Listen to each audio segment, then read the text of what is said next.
fantastic. Just imagine me cool and suave. It's not that hard. They are. Nancy, Bird. Nancy.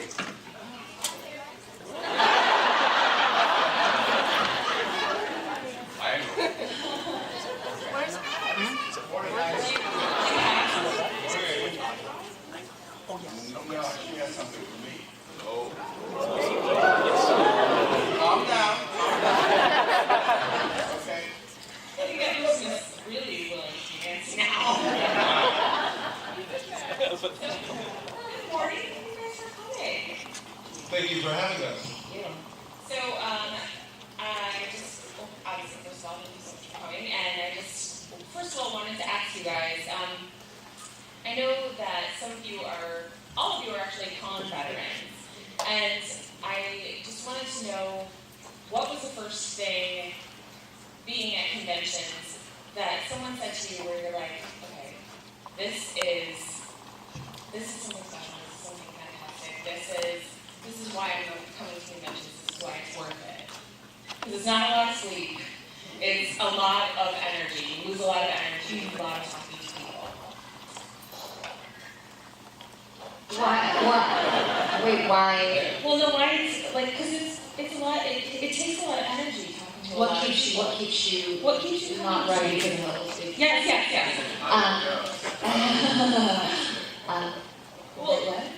Well, what's the first time that you were like, oh my God, I'm coming back to this. This is so worth it.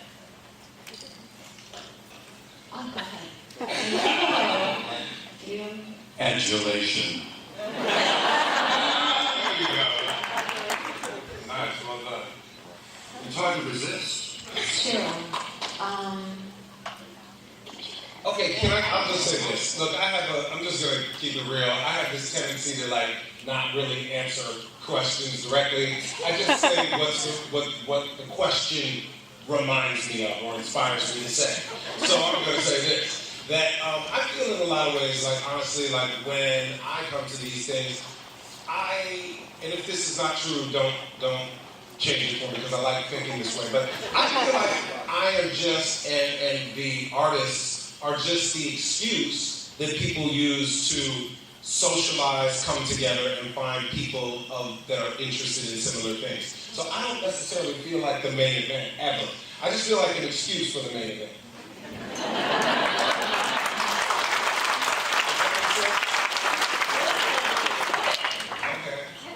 It makes you feel less self-centered, I guess.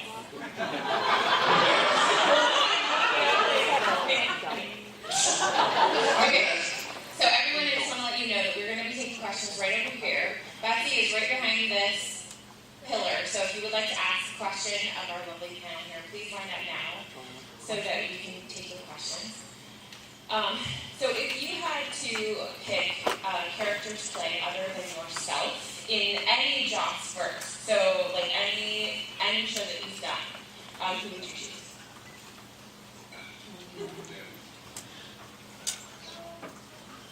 Psych.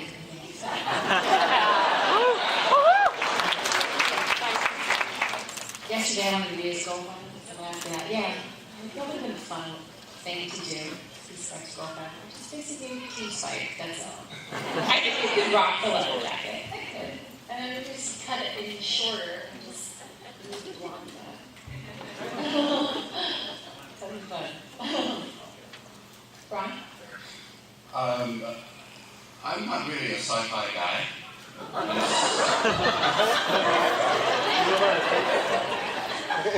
That's kind of like going to a swingers convention and saying you don't swing.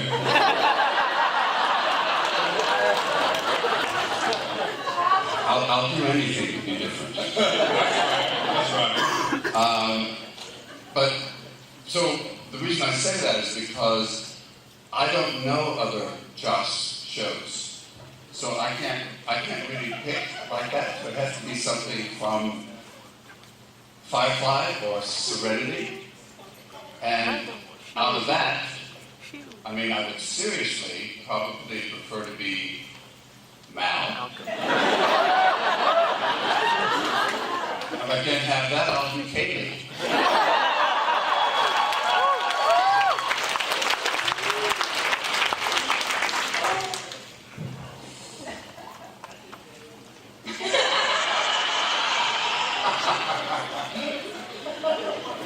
Good morning. Thank you so much for coming today. Obviously, we're all huge fans of yours, and we waited 2 hours to see you guys in person. And I'm curious, if you went to a con on the other side, what would you go? What panels would you go to? What are you interested in? What would you wait in line 2 hours to see? Keeping in the spirit of not directly answering questions, I'm going to a con in Edmonton, and I fanboyed hard when I found out that the actor who plays Hannibal is going to be there. I'm so excited to meet him. But I would, okay, I'll answer your question directly. I would stand in line for anything. Oh. Well, I was, yeah. The new Star Wars movie, like if there was a panel about that, I'd be in line all day. I'd stand in line all day for that. I mean, so many things though, but that's definitely one of them. Yeah. Yeah, I would also stand in that line. I'm so excited for Star Wars. Can't handle it. Anything to do, probably, like I was really sad that the X-Files, like 20-something in New York. Were you there? 20, oh, wait, what's that? Are you talking to me? I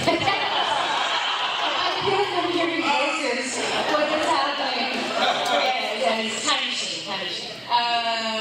Yes, I would definitely I'm X-Files for sure. And, you know, like all the next generation people all in one panel, that would be really cool. I can't believe I haven't done that because I'm obsessed. Like, all those three. I like sci-fi basically. And Sigourney Weaver were to show up with like James Cameron. Just those.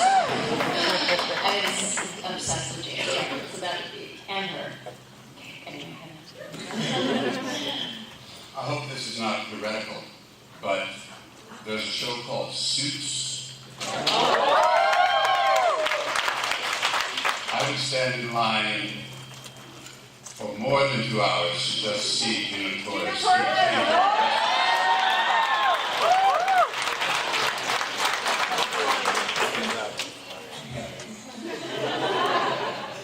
Tell her to come to DragonCon. Please. She was actually, she was in Dallas actually. What is your most memorable moment working with Joss Whedon?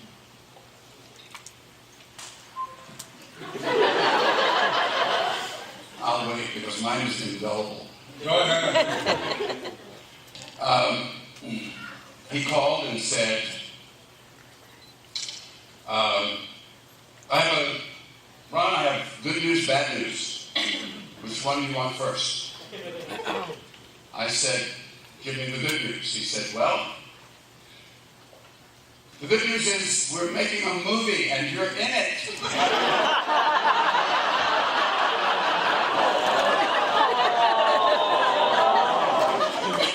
And as I was about to applaud, he said, the bad news is you die.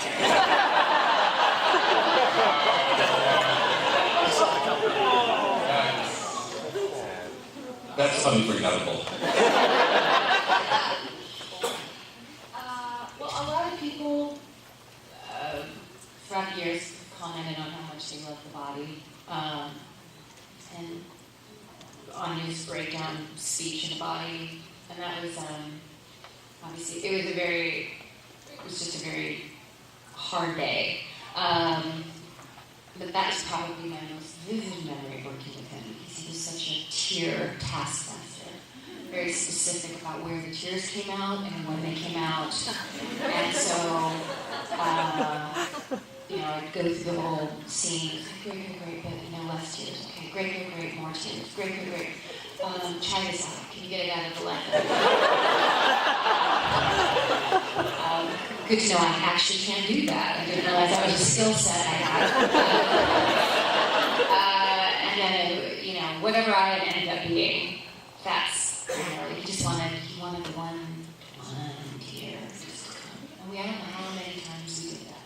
And we were in meal penalty. I mean, that story's been told often about that. And of course, that I really had to go to the bathroom. That was also why I was so late, which was entirely true. And so my tears were out of frustration at that point. It was just hunger and a full bladder. But he didn't care. He wanted the tear, and he got the tear. And kudos to him, because it was awesome. Yeah. It's hard to narrow it down, but I will say number one was at his house one time we did a Shakespeare reading of Othello, and I played Othello and he played Iago, and that was amazing. I mean, it was so much fun. It was great. And there was that, and then a cool memory for me is like when we were doing the ballet episode, we would play Boggle in Alexis's trailer at lunch every day, and that was just so much fun for me because I love Boggle, I love games, and it was just so much fun. We are such nerds. Like, we was just something, exactly. You know, it was this nerdy. Like, we'd be playing Boggle, and Boggle is a word game, and you know, we would try to like just out-nerd each other with the nerdiest word and like dare you to say that is not a word. You know, like worsted. You know, or just some word that you knew was a real word. So we were trying to out-geek each other. It was just so much fun just to see who could score the most points. So that's my honest memory. I have a question for you guys. Yes. Not you. Is there a point at which there are no more cameras? He's being serious. He's being sincere. I mean, that's for fun. Let's just say after the next 5 minutes, like no more pictures. Unless you need them for visual aids because you are visually impaired. Can we do that? Yeah. Please? I really appreciate it. I'll tell you why. Excuse me. It's because there's a picture that goes around where it was taken at a panel, and my face was like putty. And that picture is everywhere. So I try to be cool for like the first 5 minutes or so, and after that, of course it won't happen today. But so anyway, it would be cool if you could arrange that. Thank you. Beyonce had the same problem. Do you remember? she was hitting it so hard, right? And the camera was snapping a picture right at that moment, so she shut down all those pictures. Yeah. Ron Glass and Beyonce. She gets a lot of her stuff from reaction. Alright, my question is for Ron Glass. Did you ever find out what you did with the Alliance, or did it drive you absolutely insane that you never did? I did find out, and it did drive me crazy until I found out. And after I found out, it didn't make me feel any better.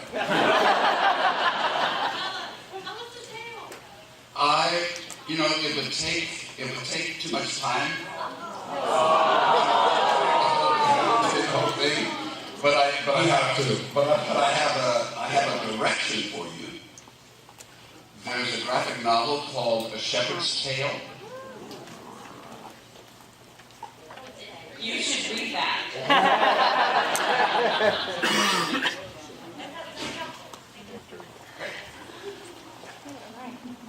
Hi, I would just like to ask, is there something that Joss Whedon did with your character, either in the beginning or middle or whatever, that you wish he maybe would have changed, that your character grew in a way that maybe you weren't expecting, and you wish you would have changed it in the beginning so he grew in a different way?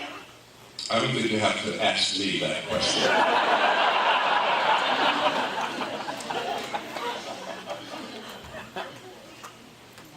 No.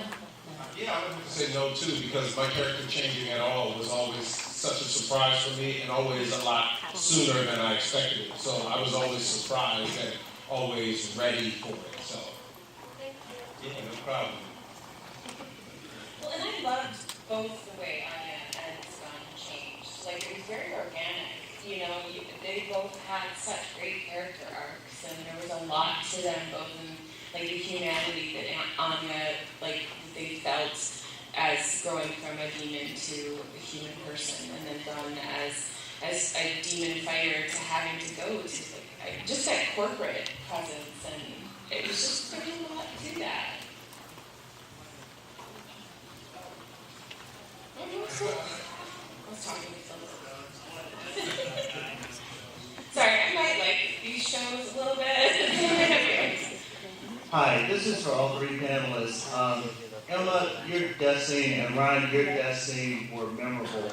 I'd like for you to comment on your process in going through your death scenes in the finale, Buffy and Serenity. And Jay August, I'd like you to predict yours on Agents of S.H.I.E.L.D.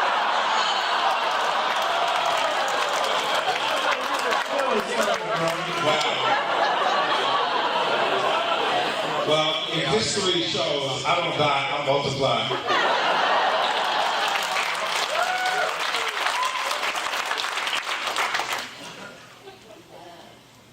You asked me what I feel about like that character's destiny? That scene. Oh, that scene. Oh, that scene. Okay, I'm sorry. No, I have one bad error. I'm not even, that's no lie. I actually have, this year's really bad. And this year's really good. Thank you. Thank you. It's like, what? Let's see. Well, I asked for it. I asked to be killed. So I thought that would be really cool. And I thought it really fitting in for her journey to have something very selfless to do. To be at least be in a position where she could offer up her life to save everybody. I think that was a really good arc for her. Like I said the other day, I didn't realize just how she was going to die. That was a little bit surprised. It was like, fuck you! And, sorry, I'm dirty kid. But I thought it was perfect. It was a perfect way to learn it. He's gone. He's gone. Where'd he go? I'm right here. Oh, there you are. Good. I can't hear you or see you. What? I'm just sitting down so the people behind me can see. Oh, awesome. So generous. Look at you. Yeah, that's it. That's all I have to say. Oh gosh. I don't know. It's kind of one of the things that was really strong for me was to remember that it was acting. You know? And so it's important to not die. You know? Because when you think about the whole thing about doing things in method style and all that, you know, I mean, you know, so it was important to remember that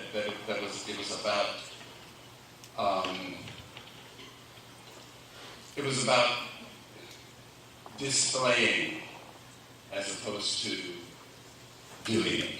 You know? And then I also realized that one of the things that was really, really important for book was to always teach something.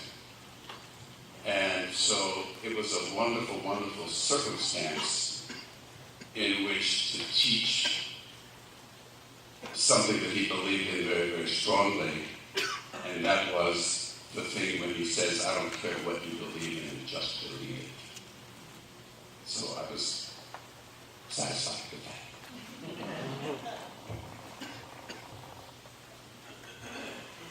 And August, how do you believe the character evolved and changed as the series progressed with Shield the same seasons kind of going on with that? From Anya and Charles Gunn, basically? How do we feel about their progression? Yeah.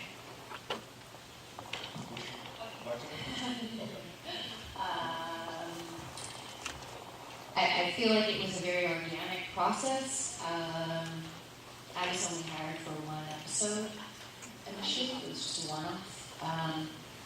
Luckily, they asked me back, and then just kept asking me back until I was just there all the time.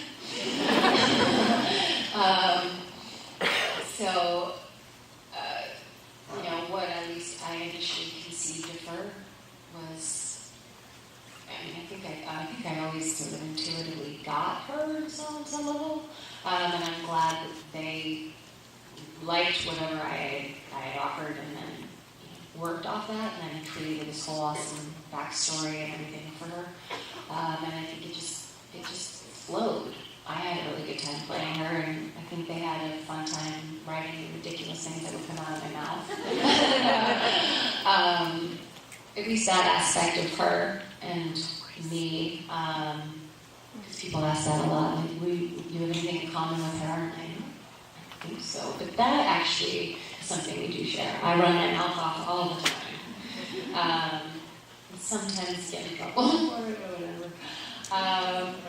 And I think that whole process was just a natural flow, and that doesn't always happen. So I was very happy with where she went, and happy that she never really ventured too far from her core, really. Where she didn't do things like, she wouldn't do that. It was like, oh, she would do that.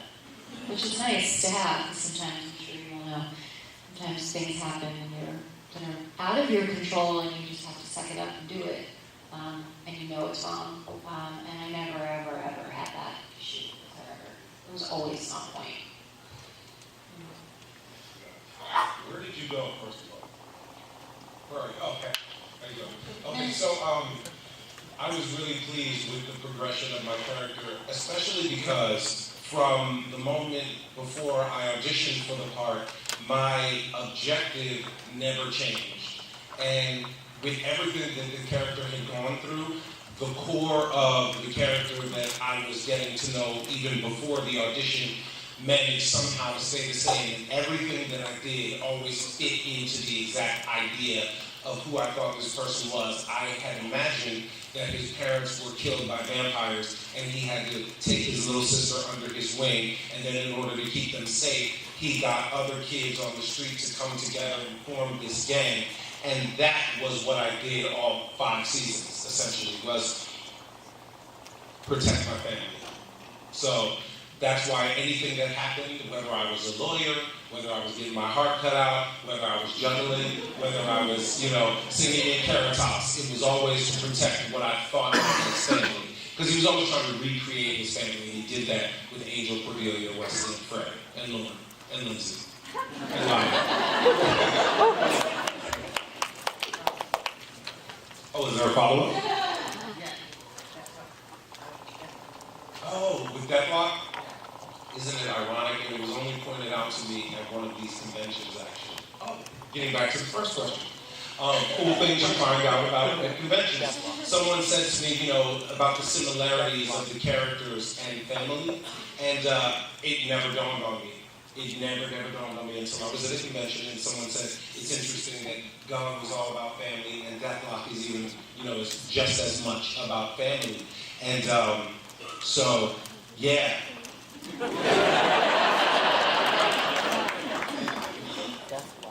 Hey, what's up?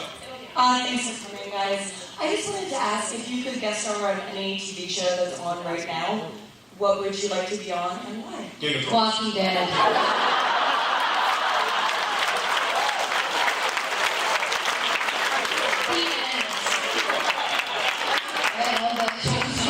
And Suits.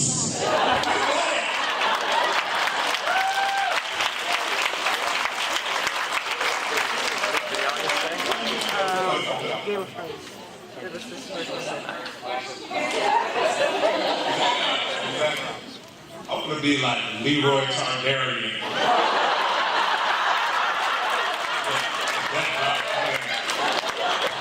Of the Deathlock clan. Leroy Targaryen of the Deathlock clan.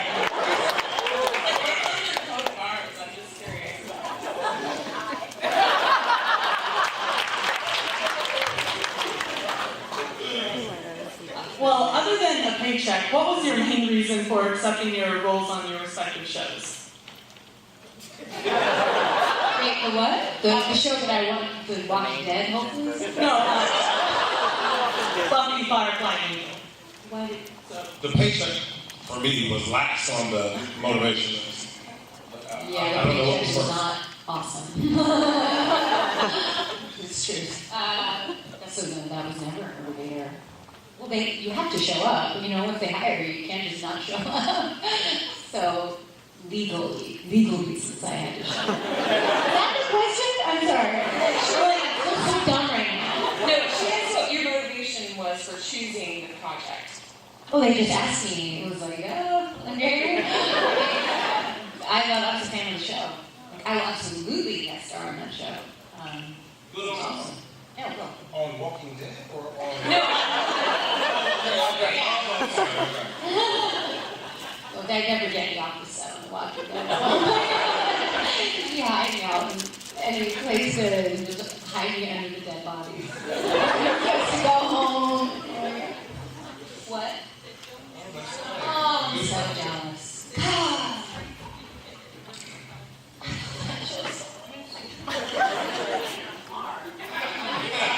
Oh, yeah. Trust me. Somebody on that crew has to be a Buffy fan. Oh, no, I'm just saying. Galen Hurd is a fan. I've actually, we had a project in development with Gail, and the studio passed. Sad days to me. That's really sad. So no, I trust. That has been, please hire me. Come on. You know, I'm not crazy any more than, what you suspected anyway.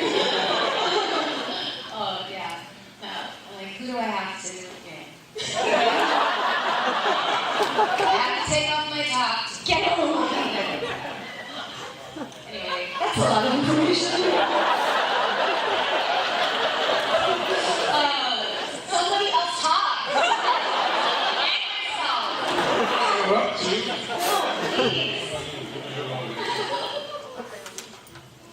Did anybody here see the pilot of Firefly? Yes. The reason I ask is because the thing that I'm going to say only appeared in the pilot. It never occurred any time after that.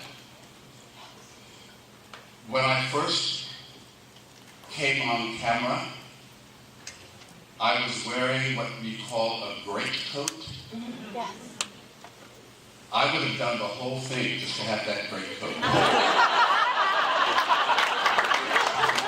I only got to wear it in the damn but this is a pilot.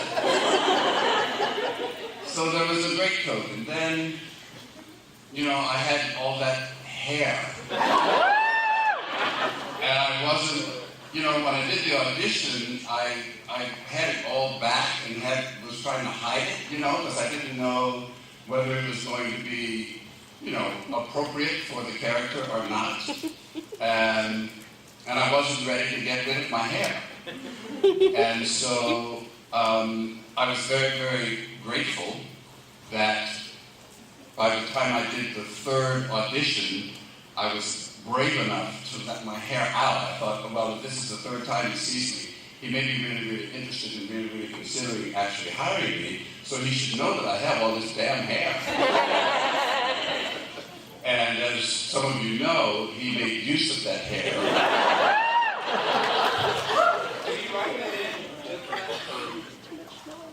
No, I brought it to the audition. Yeah, the scene.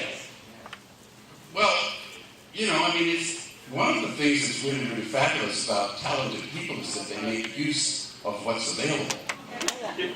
And that's what he did. I'm sure he didn't create the character around the hair. So there was that. Now, the serious part is that I was very, very, when I first read the script, I was like covetous of that character. I almost never have that kind of reaction. So I just really, it was like, you hear people talk about they would do anything to play this particular part. Well, that's the way I felt about the book. And so and part of the reason is because well, there were two reasons. One is that he got the opportunity to display enormous humanity, and he was the conscience of the ship, but he would also kick your damn ass.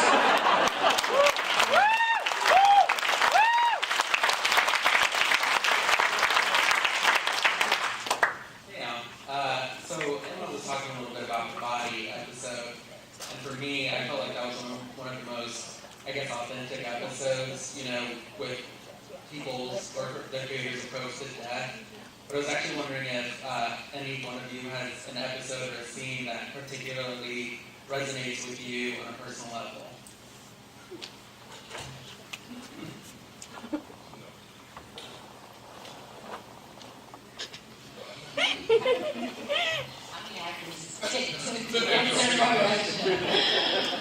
Wow, no, you guys ask such thought-provoking questions. Because I'm a Virgo and a perfectionist, so I always want to give the perfect answer. That's my problem. So let me think about that. Insight into myself. That's the question.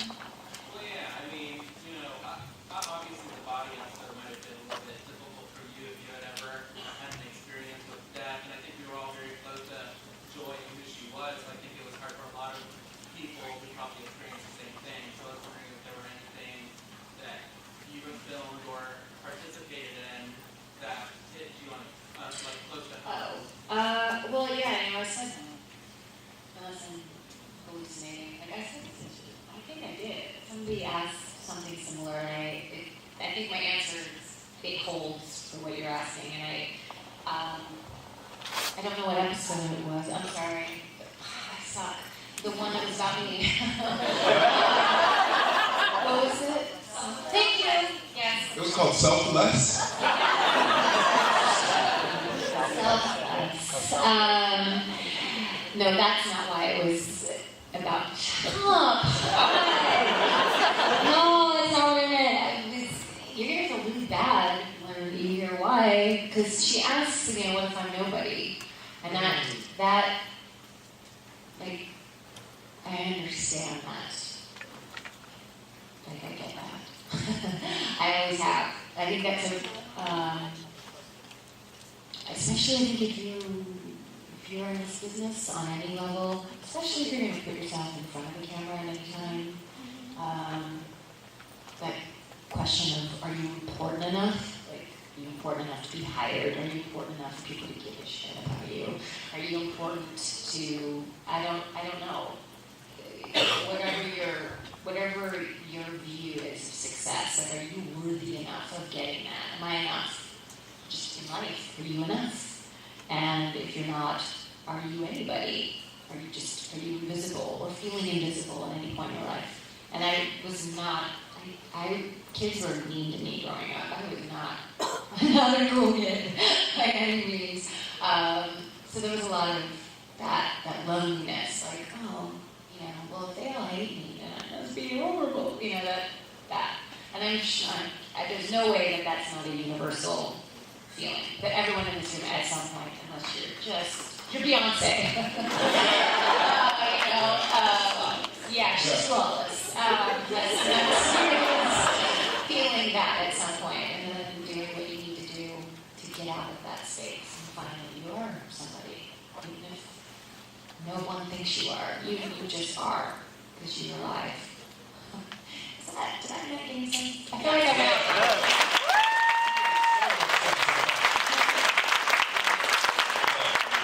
The heart of universal truth. I got it.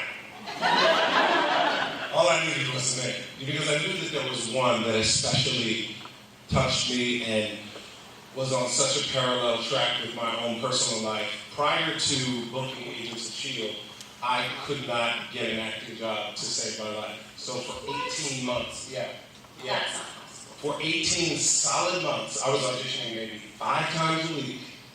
Not really, 3, 4, 5, something like that. But some weeks I would have 5 auditions.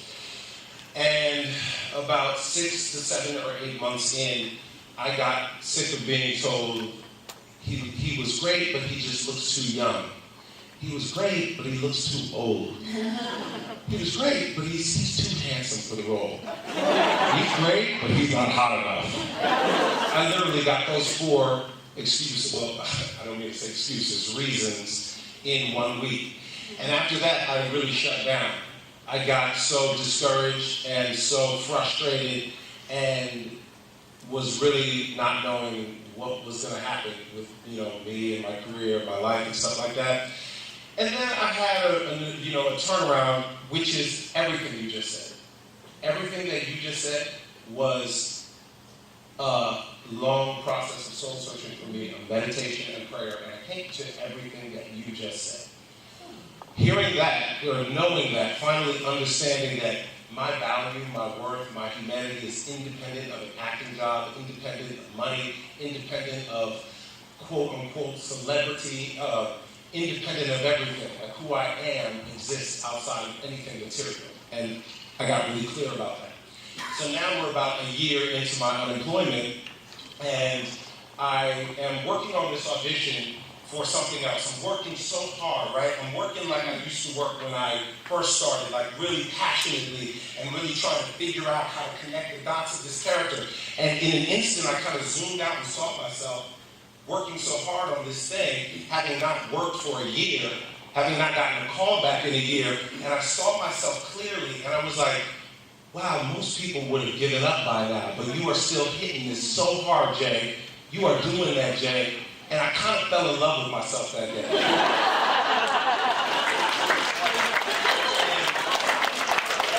I'm trying to get through the story without crying, but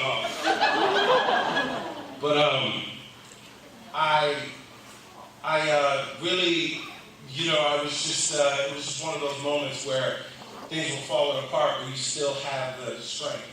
Cut to 6 months later, I had an audition for Agents of S.H.I.E.L.D., and they want me to do something that I'm not comfortable doing, which is going in for an audition the same day that I get the material, actually showing up at the audition, getting the script, reading it, and then going into audition. I'm very uncomfortable doing that because I really like to work on things. And when I read the script, the audition scene, it was my last scene on the pilot where the character says,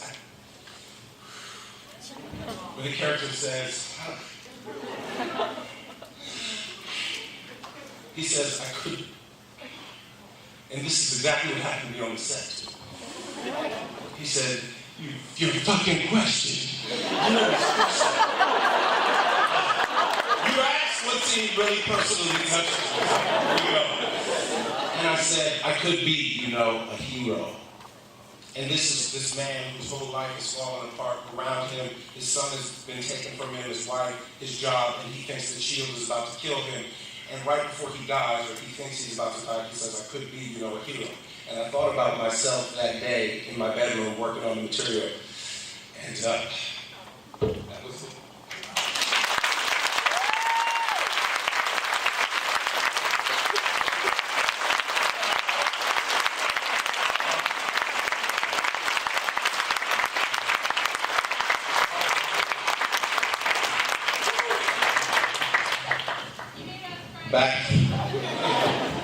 Back in the 70s, when I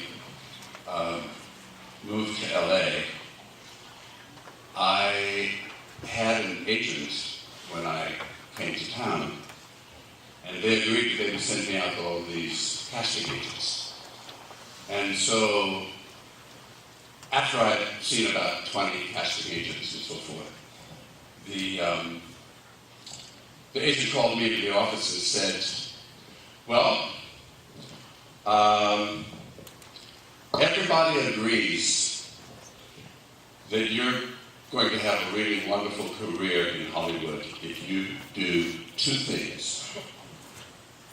So first of all, you need to darken up. Did you say darken up? Darken up. And secondly, stop speaking so well.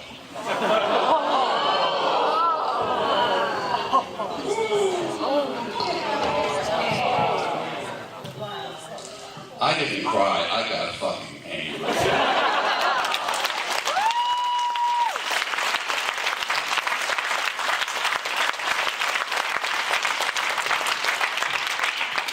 but I'll never forget it, and neither will they. You know, I should say one more thing on this topic, since we're kind of going off into our own personal journeys, and I think it's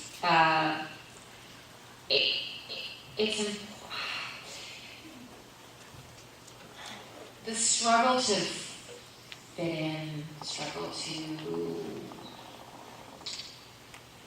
like who you are when you have a barrage of people or things or moments that continually tell you that you're not worth anything, or the contradictions of you're too tall and you're too short, you're too pretty and not pretty enough. I mean, I got told my boobs were not big enough to play a lawyer. Please! What is that? That happens, okay? It's like, what kind of lawyers are small big, you know? It's like really weird. But anyway, you hear these ridiculous things, and they happen day in and day out, and it's very disorienting, you know. And oh my God, I just lost my fucking awesome point. It was about you said, and then you said, and then, oh wait. Liking who you are and fitting in. Fitting in, no, it's like trying to remember dream.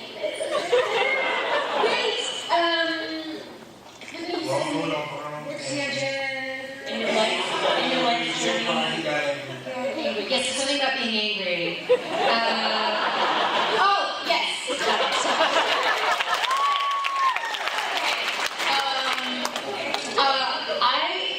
When you're struggling to keep yourself centered, and someone tells you on the QT like they're doing you a favor, like, look, you can get this job. This job is yours, but you have to dim your light. That was probably the worst and most memorable moment of any part I've had in this business, because I was going to outshine the main lead. And of course I'm like, well, why don't you just hire me to play the lead? Like, that seems like an obvious deduction. I don't understand. But I did not dim my light, and I also did not get the job. And I think if you have any of those moments ever, or someone, and oftentimes it's someone you think wouldn't do it, like your friend, you know, someone close to you, anyone, don't ever dim your light for anyone, ever.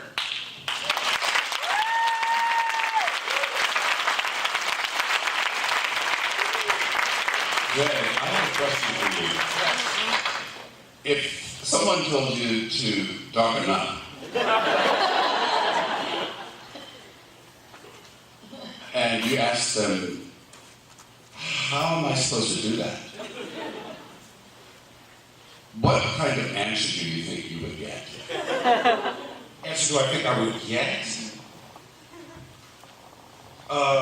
Makeup? How about spend more time in the sun? Wow.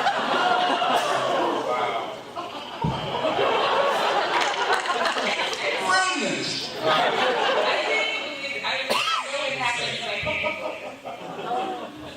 Okay, so my question might be a little unwieldy, but one of the things like I love about Anya, and probably my favorite character on Buffy, like